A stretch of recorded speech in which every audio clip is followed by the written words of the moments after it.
All right, good morning, everyone, or afternoon, depending on where you're at today. Today, we are recording the session, so you should have just seen the pop-up on your computer. So I will, as usual, send it out after we are done. Welcome to May's webinar in our continuing series. Today's topic is UVC technology and the physics of light, of UV light.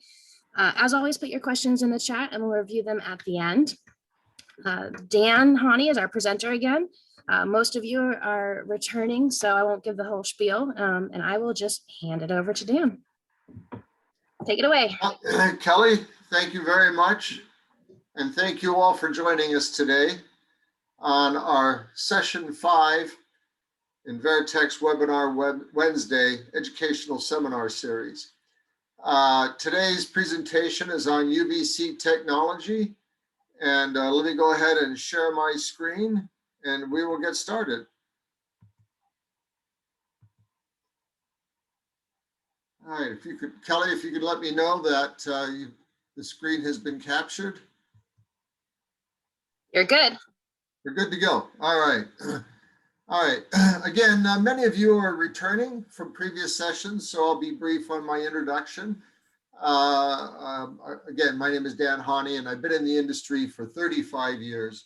And my role at Veritech is in educating on the state of the nation on high performance heating and ventilating solutions, as well as specialty products and applications. And when tasked with the pandemic last year, as we all have been, I really have done a deep dive to do all I can to be informed on the evolving world of construction and pandemic and updated guidelines provided by the CDC and ASHRAE.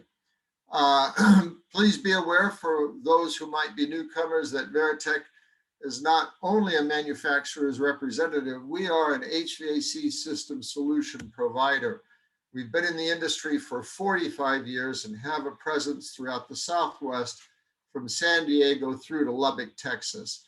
And we can work on any type of commercial building application, even residential, from healthcare to data centers, manufacturing, government, etc. We can assist in all of these construction efforts in coming up with good design solutions and control solutions for the built environment.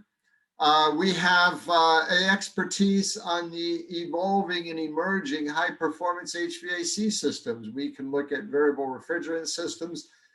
We can look at packaged central plants and design and controls. We can do underfloor air systems, 100% outside air systems. Please, if you have any questions about these emerging technologies and applications, of which many installations we already have been very effective in solution, we'd be happy to answer any questions you might have and assist in any way that we can to get you real information on them. Veritech's role in bringing me on board is to give us an opportunity to give back to our community the tremendous resources and experience we have with our engineering sales team in shaping the future to better HVAC solutions. And we launched the Veritech Technical Institute, which the Webinar Wednesday series is involved with, to provide an educational platform for continued learning in the HVAC industry with a focus on high performance buildings and innovative technologies for a better built environment. Here is a schedule of the Webinar Wednesday series that we've had. We started Wednesday on February 10th, and we are currently scheduled to move through until January of 2022. Please be aware that it is my intent, and hopefully if I do my job, each series is a building block in building an overall vision on how we might be able to assess possible heating and ventilating solutions for new construction and retrofit applications. And we'll be expanding starting in July into thermal stratification, dilution, and evaluating displacement ventilations, and weaving back into the discussion each of these individual topics to look at an integrated approach to creating a healthier built environment. Today I have to acknowledge resources that I've drawn from, and in fact I'm very conservative here. Obviously the ASHRAE, the CDC, UV resources for the excellent material they've provided us, and how UV light works and how the devices are built. and Accutherm for evaluation of how to create effectively mixed air environments throughout the operating range of a system. So today's agenda, we're just going to do a quick webinar series review. We're going to have another update from the CDC and ASHRAE on COVID-19 transmission. The plot thickens. Then we're going to look at ASHRAE's Epidemic Task Force, and we're going to specifically look at language in the filtration and disinfection link there, because it does specifically address UV lighting. And then we're going to look at the nature of light. What is light? What is UV light? What are UV light generators? And what is ultraviolet germicidal irradiation, and applications recommended by the Epidemic Task Force in in-duct upper room and in-duct surface disinfection. Then we're going to look at some UVC layout design considerations and strategies before we conclude. So let's just step back a minute and reacquaint ourselves with some of the topics that we've covered. In session one, we started with ASHRAE's Epidemic Task Force. The task force, let me remind you, was 6 months ahead of the CDC in advocating for the possible transmission of aerosolized SARS-CoV-2 versus just fomitic or large droplet contamination or transmission within the 6-foot social distancing guidelines. The CDC has since adopted that. So this has really been my go-to reference, is ASHRAE's Epidemic Task Force, and it's expanding knowledge as more and more research is entered into it, updating these documents dynamically throughout the year. In session two, we looked at the physics of pathogen migration. How do particles fall? What is an expiratory event, and how do they impact trajectories of particles released into the built environment?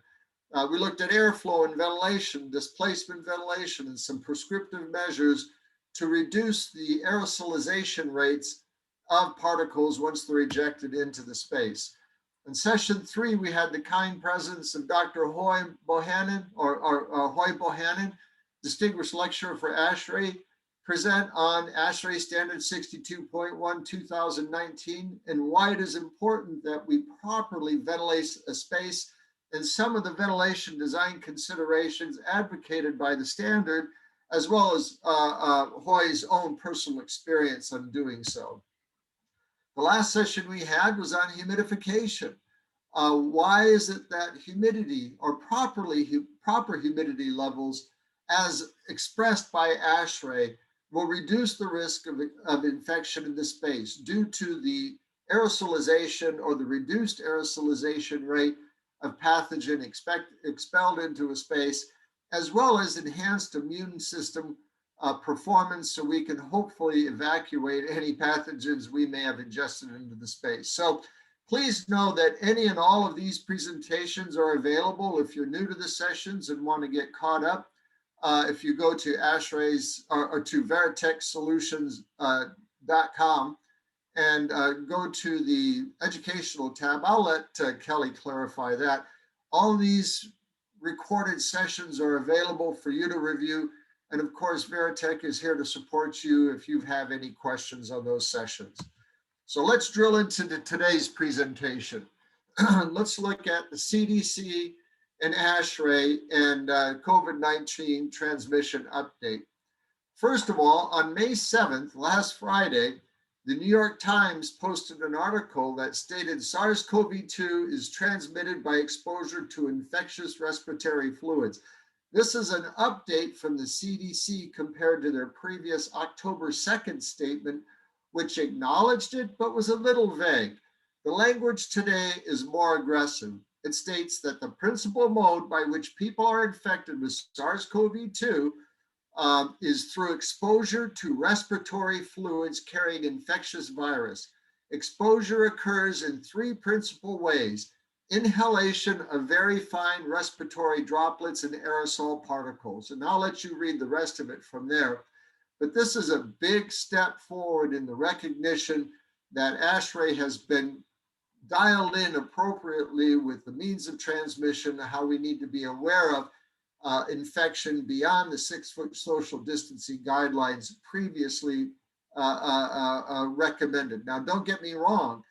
you maximize your risk of exposure by being within the 6-foot social distancing area because of the size of droplets that could be ingested.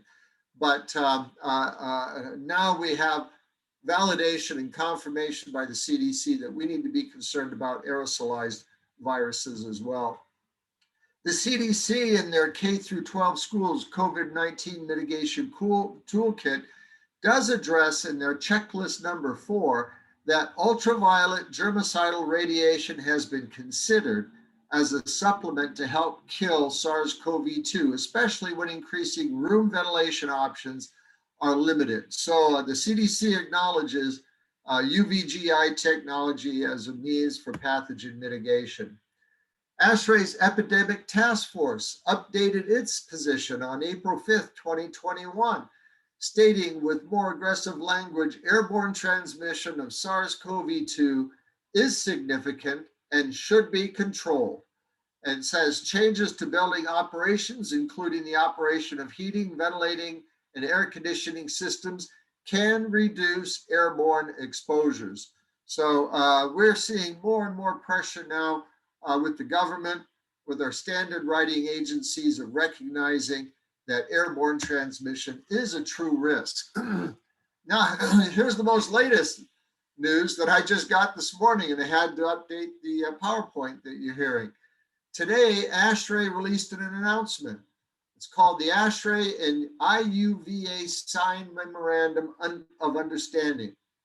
IUVA stands for the International Ultraviolet Association. And the letter and announcement that I received states ASHRAE and the International Ultraviolet Association have signed a new memorandum of understanding, formalizing, and that's important, formalizing the organization's relationship. Establishing and maintaining improved indoor environmental quality is the bedrock of ASHRAE's sustainability mission, and the use of ultraviolet technology is a critical component towards addressing the challenges of minimizing the spread of infectious diseases. That is a bold statement. This is a bold collaborative, and it's going to be interesting to see what develops out of it. In the letter, in the newsletter that I received, it did mention these bulleted options that they're going to be pursuing together. Tested measurements on specific pathogens across a specified light spectrum, UVC ranges of 200 to 180 nanometers, and in various types of mediums, whether it be an aerosol, a large droplet, or surface dry and wet, or wet and dry surfaces. It's going to do tested measurements on the efficacy outcomes, for antimicrobial UVC devices and systems in well-defined testing environments, such as simulated hospital rooms. The letter goes on to list other rooms as well. And then it says, tested measurements on efficacy outcomes for antimicrobial UVC devices and systems installed in upper room HVAC applications. So very important development here. ASHRAE is going to be investing some money here to get us expanded data that we need to help create healthier environments. And it is in today's session that I hope to make you aware of the promise of what this technology has to offer. So before we move further, let's validate why UVGI is being given every consideration. Well, ASHRAE's Epidemic Task Force in their position document on infectious aerosols that can be accessed through the guide to the COVID-19 pages on ASHRAE's website. Under the ventilation and air cleaning strategy section, it says the entire ultraviolet UV spectrum can kill or inactivate microorganisms. Ultraviolet germicidal radiation inactivates microorganisms by damaging the structure of nucleic acids and proteins, and the effectiveness dependent upon the UV dose and the susceptibility of the microorganism of that dosage. So some language from the Epidemic Task Force. In the link from Filtration and Disinfection, In the ultraviolet energy UVC section, it goes on to state that ultraviolet energy inactivates viral, bacterial, and fungal organisms so they are unable to replicate. It goes on to say the entire UV spectrum is capable of inactivating microorganisms, but UVC energy wavelengths of 100 to 280 microns provides the most germicidal effect. And then it says roughly 95% of the energy produced by these lamps is radiated at near optimal wavelength of 253.7 microns. So pretty good instruction on the application of UVC. In the task force on the COVID-19 page under the filtration and disinfection link, ASHRAE states 3 applications of UVC light. There is in-duct air disinfection, there is upper air disinfection mounted within the occupied room, and in-duct surface disinfection. And we're going to be covering each of these throughout this session. But before we do, as you know, I like to go back to fundamentals, and let's review that we have a common understanding of what the nature of light is. Trust me, it's more complex than this, but we did want to try to get this done within an hour. So what is light? Light is electromagnetic radiation. What is electromagnetic radiation? It is a form of energy. And remember, we covered in session 3 the definition of energy as the ability or capacity of doing work. Electromagnetic radiation is energy transfer or heat transfer in the form of waves. So how is light generated? Light is generated when photons are emitted from atoms, when electrons in unstable higher orbitals drop to more stable lower orbitals. So in the conservation of energy, energy has to be released for that to occur, and it's released in the form of a photon. A photon is the smallest quantity of energy that can be transported, and it behaves when it moves, and it moves in a straight line. It behaves in a wave-particle duality relationship. It's not that simple as I came to understand, but just use that for reference now. It behaves like a wave and a particle when transported. There are various, the electromagnetic radiation, electromagnetic spectrum is expansive.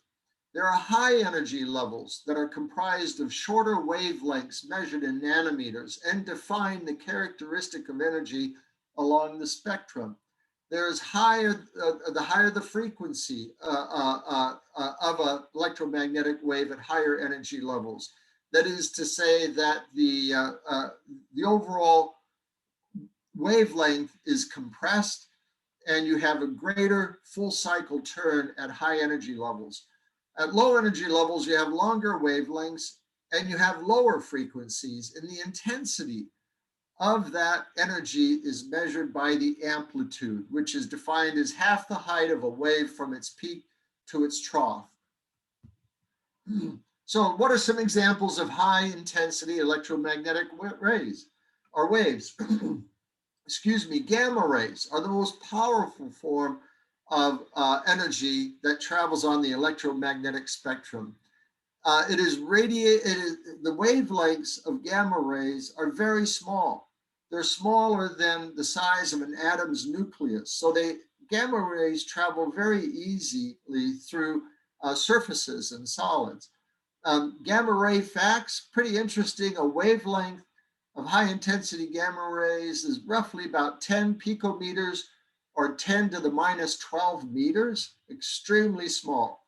One of the main sources in our universe of gamma rays are supernova events, when gamma rays are released at such a rate that they can release more energy in 10 seconds than all of the energy emitted by our sun throughout its life. So that's pretty intensive, extremely intensive energy. We can create gamma rays here on Earth, and the medical industry is actually using it to treat cancer because their effectiveness in killing living cells. There are low frequency radio waves and extremely low frequency radio waves. Radio waves have extremely long wavelengths as they actually transmit less energy. A low energy wave has a wavelength of roughly 62.14 miles, and extremely low frequency wavelengths have wavelengths of about 62,137 miles, or over 2.5 times greater the size of Earth. So what an expansive range of electromagnetic radiation. I have an interest in astronomy, and it's amazing. It's amazing to think that the information that we're gaining of the universe really is communicated through this electromagnetic spectrum, through this electromagnetic radiation, and it's a fascinating study. Well, what is visible light? Visible light is electromagnetic radiation that is at a level of between 400 to 700 nanometers. Your high energy violet light is at 400 nanometers, shorter wavelengths, as we expressed earlier, shorter wavelengths, higher energy. 700 nanometers is the range of red light, and the longer the wavelength, the less energy. Visible light radiation has wavelengths about the size of bacteria. So that just gives you some idea of what sort of size we're dealing with. So let's get to the meat of today's topic. What is ultraviolet light? UV light is a form of electromagnetic radiation that is just outside of the visible spectrum, and so it cannot be perceived by the human eye. And its range lies between 100 and 400 nanometer wavelengths. The Food and Drug Administration has offered this comment on UVC radiation, that it is a known disinfectant for air, water, and non-porous surfaces. UVC radiation has effectively been used for decades to reduce the spread of bacteria such as tuberculosis.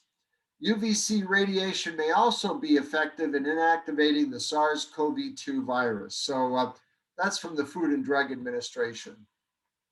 Well, just like there are ranges of energy along the electromagnetic spectrum, there are ranges of energy in the UVC light, in the UV light range.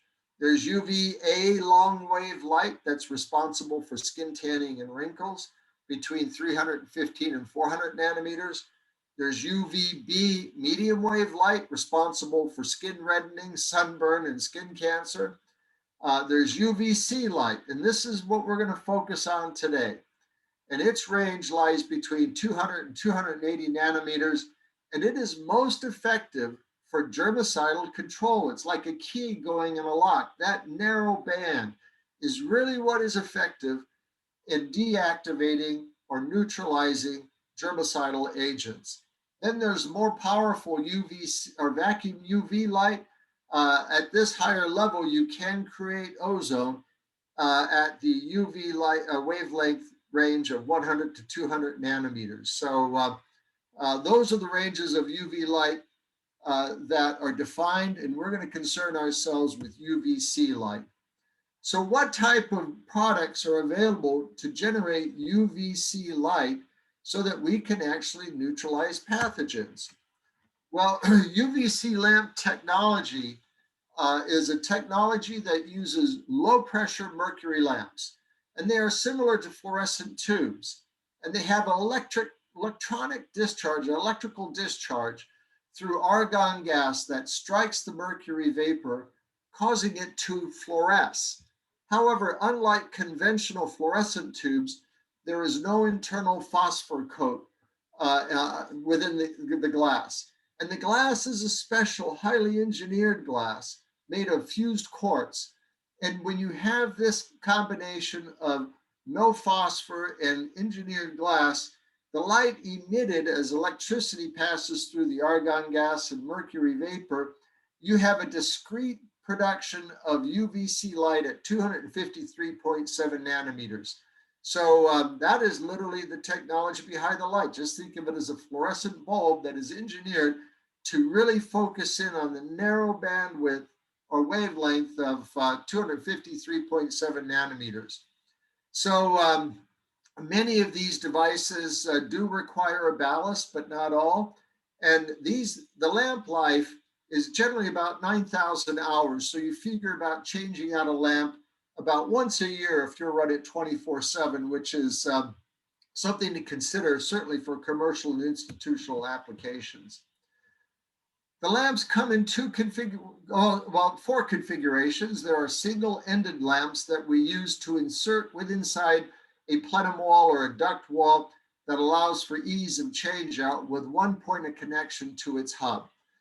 Then there are double-ended devices for larger coil banks, such as an air handler coil, with pins similar to what you may have experienced with fluorescent lights and changing them out. And you can get lamps in either high output or low output or standard output configurations. However, our manufacturers recommend use the high output because there really is very little cost difference. And why would you want to do anything less than maximize the output of UVC light for creating healthier environments? But also be aware that we can get these devices with a fluorinated ethylene propylene encapsulation that should the lamps be broken, if there's being service done on the air handler, you won't have glass shattering and falling all over the air handler floor. It'll be contained in this FEP casing. ASHRAE's Epidemic Task Force in their Filtration and Disinfection tab states that it should be the application of UV light should be considered for in-duct air disinfection, upper air disinfection, in-duct surface disinfection. So there are many different ways we can use the technology. So what is ultraviolet germicidal irradiation? So let's take UVC light and see how it might work on deactivating pathogens. Again, going back to what I just mentioned, the UVC light generated by ultraviolet lamp technology provides a wavelength of light at 253.7 nanometers. At this wavelength, virtually all microbes can be deactivated, neutralized. And it does so because that light actually penetrates the encapsulation of a virus, the protein capsule, and can deconstruct the nucleic acids, RNA and DNA molecules within that capsulation and causing those molecular structures to deconstruct. So if you have deconstructed or misshapen DNA and RNA molecules, that pathogen can no longer reproduce. And if it cannot reproduce, it is not a danger to any human who might ingest it. Please know that every germicide has a different absorption factor of UVC light, and science has assigned what is called a K factor of absorption. So depending on the pathogen you may try to mitigate by using UVC light, we would want to know what that pathogen is to make sure the appropriate dosage is supplied to maximize the effectiveness of the technology. The ASHRAE journal in May 2021 actually came out and stated in an article that the germicidal ultraviolet light is one technology for which there is strong documentation of effectiveness and safety. That documentation demonstrates the effectiveness of various types of germicides. Some germicides are more responsive to being deconstructed or broken apart by UVC lighting. Well, the good news is with our current pandemic challenge, we are confronted with coronavirus. It is a virus, and viruses are very easily deconstructed, or their nucleic acids, molecular structures decoupled by using UVC light. Your more complex living organisms, such as fungal spores or bacterial spores, do require higher dosage to maintain the same amount of effectiveness. And here is some testing done. It's listed in the ASHRAE Handbook under the HVAC applications that at a dosage of 2,000 microwatts per centimeter squared of surface area, that in a matter of seconds, at 2,000 microwatts, 99.9% of coronavirus will be deactivated. Influenza is a little more challenging, so we'd want to upsize a lamp in order to create the 99.9% effectiveness. Again, we would like to know what type of pathogen any owner or client is trying to mitigate, and then we'll assign the appropriate dosage per UV lamp selection that is being sought after. If you're using the technology in upper air disinfection, that is to say within a built environment, a recommended design guideline is between 30 to 50 microwatts per centimeter squared of surface area. And at that level, you can see 99% deactivation effectiveness of aerosolized pathogens within a first pass. So that's pretty powerful. If you have a recirculating system or proper mixing in the space, certainly you'll effectively deal with that pathogen on the second and third pass within that space. So a lot of studies that stand behind this and support these findings. What are the considerations of UV light? Well, being part of the electromagnetic spectrum, a form of energy transfer, heat transfer that occurs in a straight line, you need to have a direct line of sight from the UV generator to the area that you are trying to treat or disinfect. You can use the technology in induct airborne disinfection, otherwise known as on the fly. But you need to take into consideration, what is the air velocity? Our manufacturer expressed to me that if you have an air velocity of 1,000 feet per minute or more, probably not a good application for the technology, because there's just not enough exposure time of any germicide to the UV light for it to be as effective as we would otherwise want. Air temperature and relative humidity play a factor in the amount of lamp output we use. Exposure time, duct dimensions, what is the duct reflectivity? And we'll touch on that shortly. All of these aspects in an induct air disinfection application need to be evaluated. In ASHRAE's Epidemic Task Force Filtration and Disinfection section, ASHRAE makes the statement that banks of UV lamps installed inside air handlers or HVAC or associated ductwork is certainly a recommendation. However, if you use UV light in an on-the-fly application, it requires more UV dosage than you would have if you were merely trying to keep surfaces in the direct line of sight of a UV generator free of microorganisms.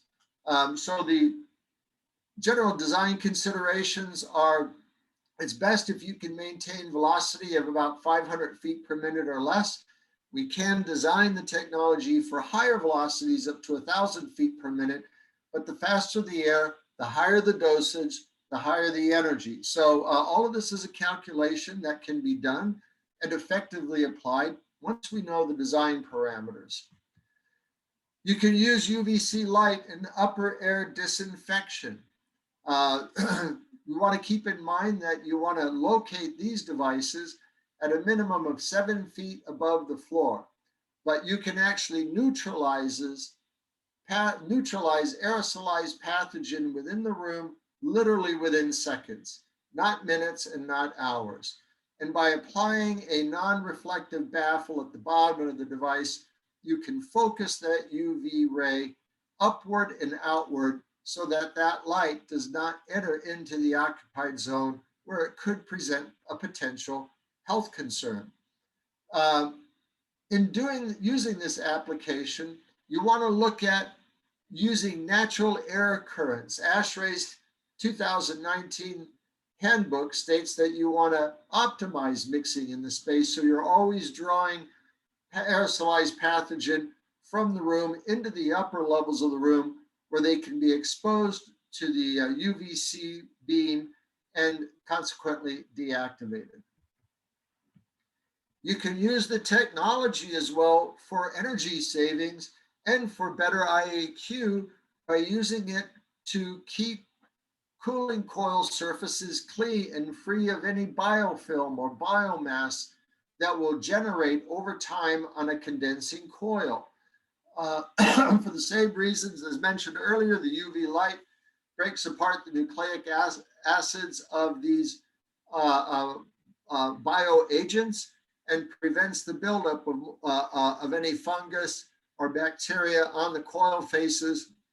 Thereby, you maintain the free area on your coils, and maintaining a free area on your coils, you reduce the amount of horsepower on an air handler needed to pass the air through the coil and keeping these units in line with the efficiency that they were originally designed to maintain. Plus, you don't have any free-floating bacteria being pulled off of the coil itself and injected into the supply air and deposited to the room. So some real advantages for using UV technology for coil cleaning applications. Some of the considerations that ASHRAE recommends for keeping in mind if you're doing surface treatment is that you want to look at mounting these devices in and around cooling coils and drain pans where we are more likely to see greater amounts of bioagents being formed. So we want to treat that area locally so you prevent any wetted surface from building up this biofilm. It goes on to say that some of the design considerations for a in-duct surface disinfection application is you want to make sure the UVC light energy is spread uniformly throughout the coil face. We can assist in evaluating that you are getting the right microwatts per centimeter squared of coverage on that coil once we know the coil length, the air velocity, the air temperature, all of those factors. Also, you want to mount the devices between 12 and 36 inches from the coil space and just let them operate 24 seconds so they're always acting on those surfaces and preventing the growth of bioagents. So what are some UVC layout concerns and design considerations? Well, it depends, of course, on the application. Using UV light generators for a duct air disinfection application or an on-the-fly application, again, let's revisit this point because it's an important point. The owner needs to decide what type of pathogen he is trying to mitigate. If he is only targeting SARS-CoV-2 that is or coronavirus that can be 99.9% neutralized at 2000 microwatts per centimeter squared, then we would not be as effective on flu. And of course, flu season really does play havoc with us every year. So we may want to consider about upsizing the actual lamp output to treat flu and consequently grandfather in effective treatment of any coronavirus in the space. So these are the considerations that need to be evaluated. You need to be looking at exposure time. What is the velocity of the air across the device? What is the length of a direct line of sight the generator has down the duct, exposing any aerosolized pathogen to the UVC beam, allowing for maximum effectiveness and neutralization? What is the air temperature of the air crossing the device? Warm air is more effective and requires less UVC output. Colder air is less effective and requires more UVC output for it to maintain its effectiveness. One recommendation you may want to consider to address aerosolized pathogen into the space that is captured in a return air duct and to reduce the risk of it being transmitted into the supply air stream and redistributed to a building is to put it in the return duct. You have lower velocity air in that configuration anyway. You have air at room temperature, so you don't need the amount of voltage or dosage or output of lamps for them to maintain their effectiveness and consequently reduce the first cost of their application. And then, of course, we want to look at lamp locations. And of course, this is going to be unique to every design building or whatever. And we'd want to make an evaluation of where that lamp should go within that duct system. Some other duct air disinfection considerations to keep in mind is, do you want to use FEP coating? I believe that's a typo there. I'm sorry. It should be FEP. or outer sleeve to insulate the lamp and increase output in colder air conditions. Another factor to keep in mind is the duct reflectivity factor. Stainless steel, galvanized steel, aluminum reflect UVC light at different intensities. Consequently, if you select a dosage, we'd want to ask what type of casing is surrounding the device so that we can add an extra 50%, 40% to the overall output due to the reflectivity factor of UVC, making it more effective than its assigned voltage output. So that's an important consideration. For upper air disinfection, you could very well want to consider it for areas that are subject to high occupancies.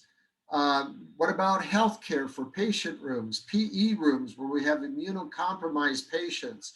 What about emergency waiting rooms where we have people with infections sitting in the room expelling viruses into that space? And as we evaluated in the physics and pathogen presentation, we demonstrated that, I think it was at half a liter of air per tidal breathing at 12 tidal breaths or 16 tidal breaths per hour of a regular adult, you release in 1 minute 8 liters of air. And if you're sick, that's a lot of contaminant. Well, if that contaminant can somehow be drawn up into the upper levels of the room by proper mixing of the space, it makes all the sense of the world to apply this technology to reduce the amount of concentrations within the space. We can look at it for doctors' offices, senior living centers, and areas that increase the potential for community spread. And there's now a presentation out on using it for schools. So that's a pretty interesting development, which we can cover at perhaps some other time. So some upper air room disinfection considerations. You want to consider it where there's limited mechanical ventilation or no mechanical ventilation available. You want to look at it for high occupant density areas. And if there's a budget challenge, using UVC technology is a good first cost approach to deactivating pathogens in the built environment. When you're looking at mounting upper room disinfection, again, we're going to revisit the point that you want to mount these generators 7 feet above the finished floor and in such a way that you have effective coverage of the upper elevation of the room. The manufacturer that we work with will assist us in that evaluation, help select the output of the in-room lamps that we would provide and where they would go if we have the geometry of that space to maximize coverage.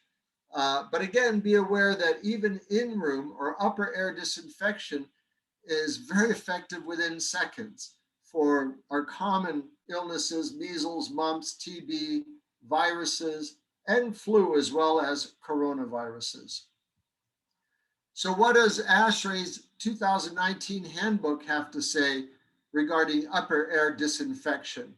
It says upper air UVC is very effective in areas with no or minimal ventilation, 2 air changes per hour, up to 6 air changes per hour. So this is interesting, and I put this in here because when we look at 100% outside air systems or maximizing outside air ventilation to a space, this is a good factor to be aware of, that this technology can be effective for up to 6 air changes per hour.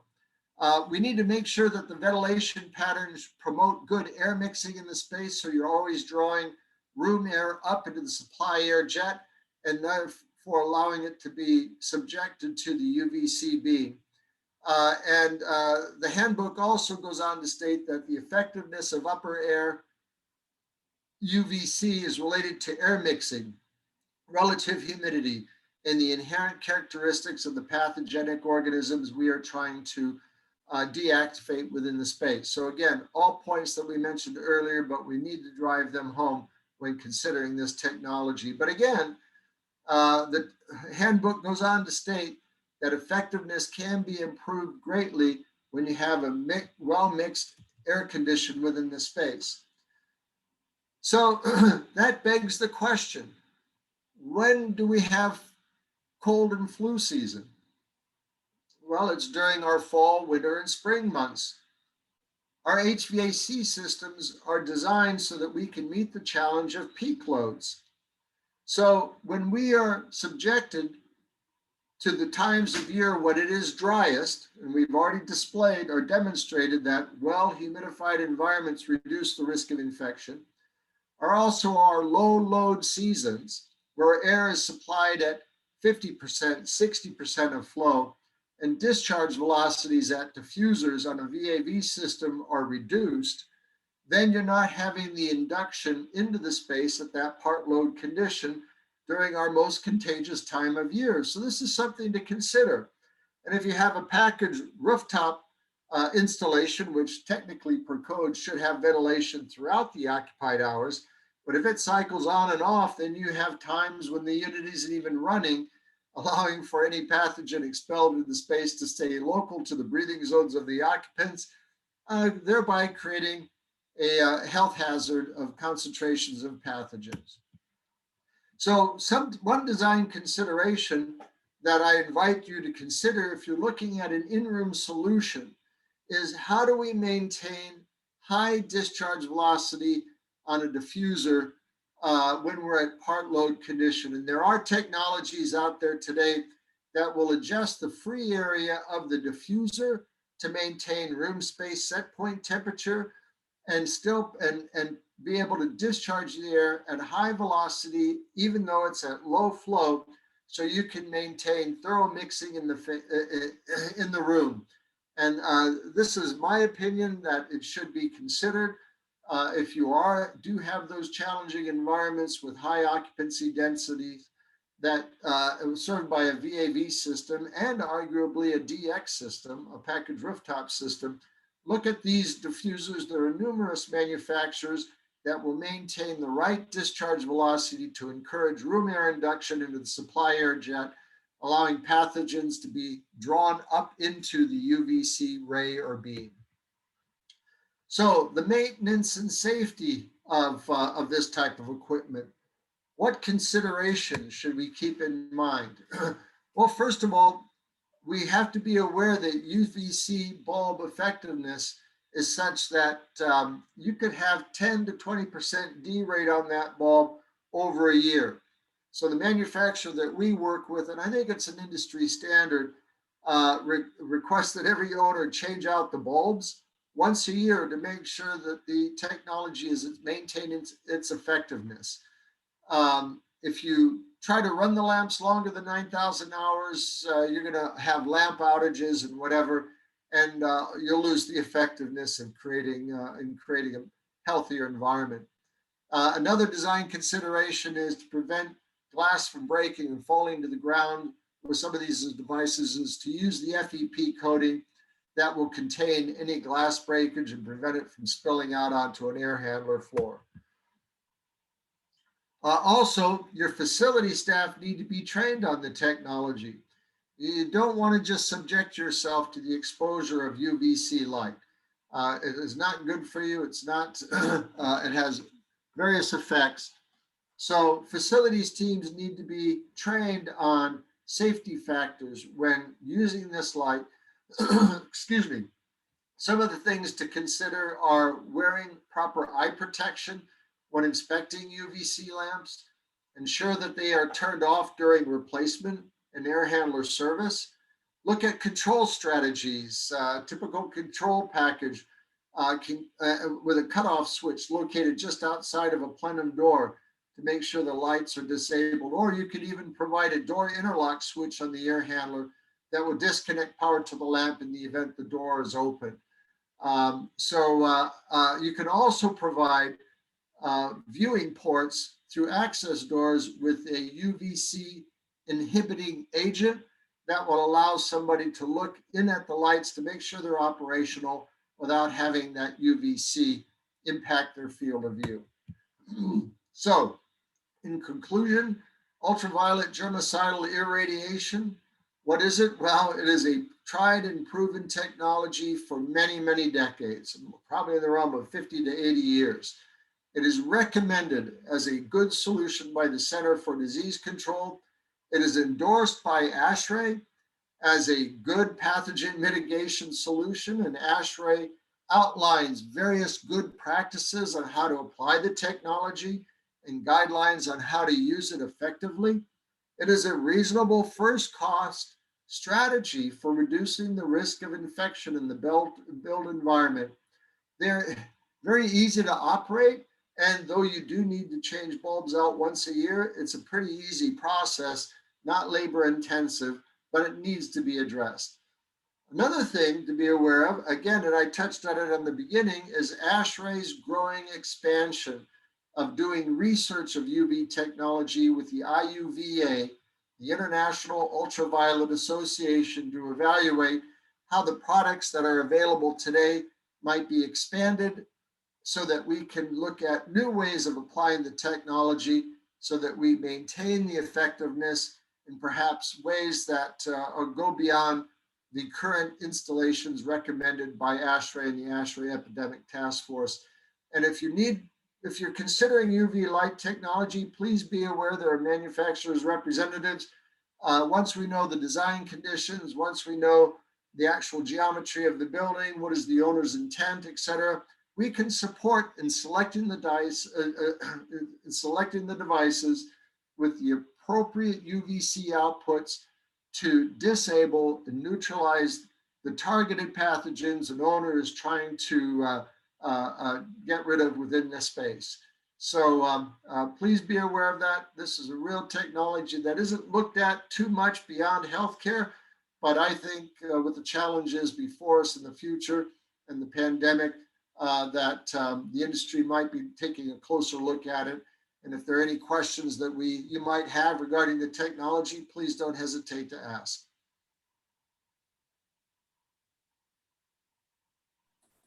All right, if you have any questions, go ahead and type them in the chat. Dan, at this moment, we don't have any questions. Okay. So yeah, anybody, if you have a question, go ahead and add it. I would like to say that, you'll probably say it yourself, but we will be posting this presentation on the Veritech Solutions website. Yep, I'll email it out as well.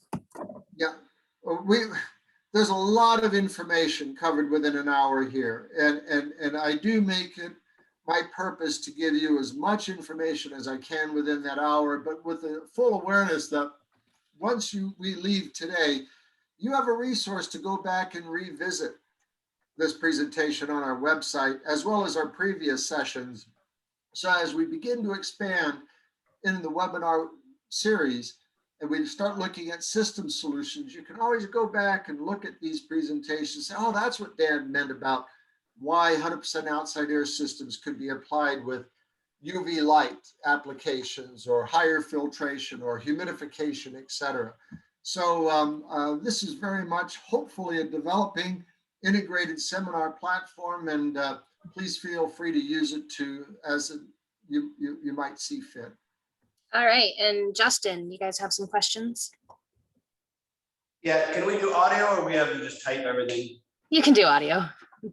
Okay, I didn't know there'd be feedback. So right now, we're probably primarily looking at this as a retrofit application, you know, installing UV lights in existing air handlers. Just because obviously nobody knew about this before COVID, really. Going forward, however, I think almost all manufacturers are going to have this as a factory option on a new air handler. You know, nobody's going to design an air handler for a hospital next year that doesn't come with UV light. So instead of just hoping the lights are in the right place on, you know, A cabinet, a B cabinet, C cabinet, or whatever, is ASHRAE working on some kind of standard where whether I order an AION unit with UV light or a Daikin unit with UV light or whatever, I know that, you know, the intensity and the location of those bulbs in the air handler is going to all provide similar protection?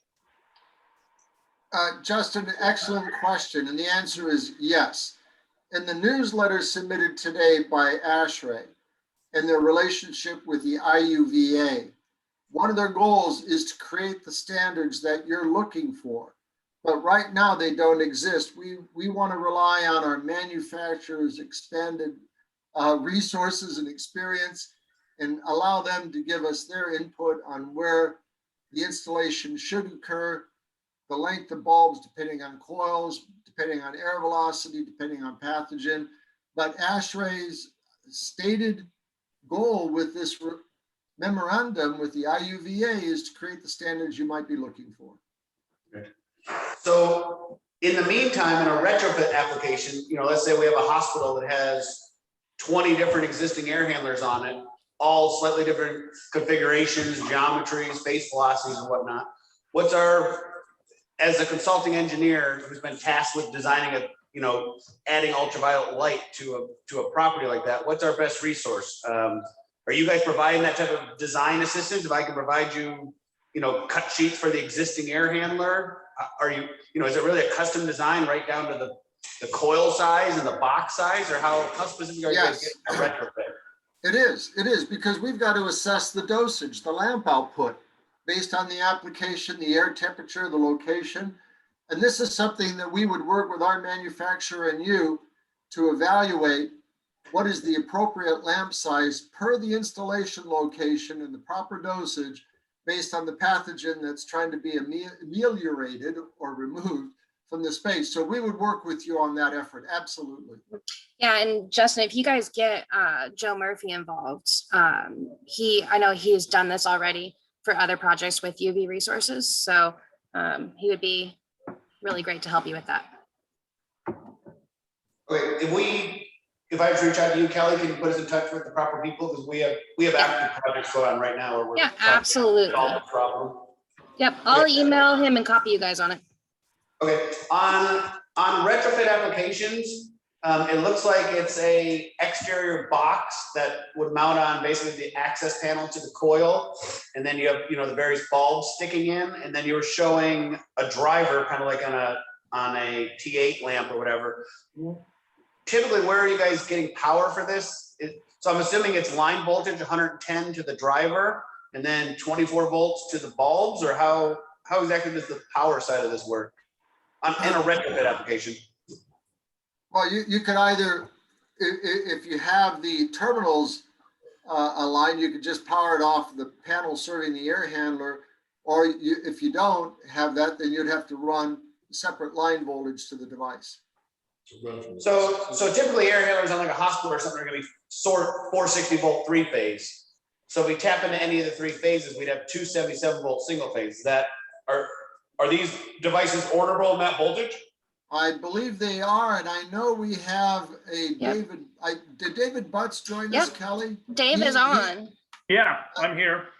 Hi. Dave, thank you so much for joining us. Dave, you have a more specific view of the products that you offer. Can you answer the question? Yeah, operating voltage is 120 to 277 single phase. And usually there's not much draw for energy on these lamps. So you could tap into one of the 480 legs, or there could be a GFI or another source of power that's easy to tap into. Okay. Does that need to be predetermined on a air handler by air handler basis, or are the devices, they can accept 120 or 277 and the contractor could figure out the power source in the field? Our submittal and quote has the electrical requirements based on 120 volts. So the amp draw is there. What I always recommend is when you're there, measure the coil, fin height, fin length, and look at the available capacity of the electrical that's there now. Okay. I'm just saying, if they buy 50 of your devices and then go try to start putting them in the buildings, is an individual device can accept 120 or 277, or that's 2 different models coming from the factory separate and they couldn't switch in the field? No, it's an individual device. So the operating voltage stands true across the board, 120 to 277. Good question, though. I didn't catch it the first time. So on a retrofit application, and let's assume this is going in a roof-mounted air handler where the coil is. Are you typically putting this upstream or downstream of the coil? Because you kind of contradict yourself a little bit. You want we're typically putting it in the wetter environment to kill pathogens, which would be on the downstream side of the coil. Then you indicated that the effectiveness goes down with temperature. So the temperature is going to be 20, 30 degrees warmer on the upside of the coil. So where are you putting it before or after the cooling coil? So typically we're down. Go ahead, Oh, it depends on the application. Yeah, If you really are after pathogen mitigation, then you would want to consider it on the upside of the coil where you get maximum effectiveness and efficiency of the lamp. And plus you have lower duct velocities at the inlet, potentially than any downstream duct. If you're looking to do surface cleaning, then we would mount it on the discharge side of the cooling coil so that we are deactivating any biofilm or biomass that might build up, but it will also add a factor of pathogen mitigation. But if that device is seeing 55-degree air, we will see a D rate of performance. Dave, did you want to add anything to that? yeah, no, well put. So on the return side, we have filters, and if they're not made of a pure glass material, the UV energy will break that down. If they are pure glass, back to your point, warmer air gives us better efficiency. So when we do typically downstream wet side of the coil, we upsize the lamps to provide enough energy to first keep the coil clean, reduce the pressure drop, and then provide a high level of air disinfection. In other words, a 90-95% first pass kill. Yeah. So yeah, in a retrofit application, we'd definitely be concerned about UV damage. And there probably be less stuff to damage on the downstream side than the upside. So yeah, and they are also interested in keeping the coils clean. So it probably makes the most sense to put them downstream and just upsize them appropriately, knowing they'll be in a 55-degree environment. Does that sound reasonable? That's accurate. The only thing I would add to it, and I was on a pretty long job walk yesterday, wrap the exposed wiring with foil tape. Yeah, I'm concerned about a lot of stuff in there. Wires, random, you know, I've seen a lot of people will switch out the drain pans with plastic pans instead of stainless steel. I mean, there could be a lot of stuff in an existing air handler that's going to get destroyed. Yeah, I mean, it's always good to take pictures. You can, there's no issue with belts. Belts are replaced annually anyways. Okay. But pictures and dimensions are our best friend. Okay. I think what else I have. You guys have anything else? Okay. Discussing it. Yeah. Okay, I think that's probably all we have right now. I'm sure there's something else I'm forgetting. All right, well, I'll send you an email so that way you have Joe's contact information and you can have as many questions as you want. So one of your manufacturers actually indicated that the exact UV frequency that is optimized for keeping the coils clean, you know, keeping biological film and stuff, that is not necessarily the best frequency for viral radiation and vice versa. So they're actually pushing a different product, whether you're really trying to keep biological film off the stuff or if you're trying to kill viruses. It doesn't sound like you guys have really made that distinction. If you have the UVC on the downside, it's gonna kill whatever's there, virus and biofilm. Does that sound? Have you heard that at all from any of your competitors? Or Dave, maybe you've had experience with that discussion and debate.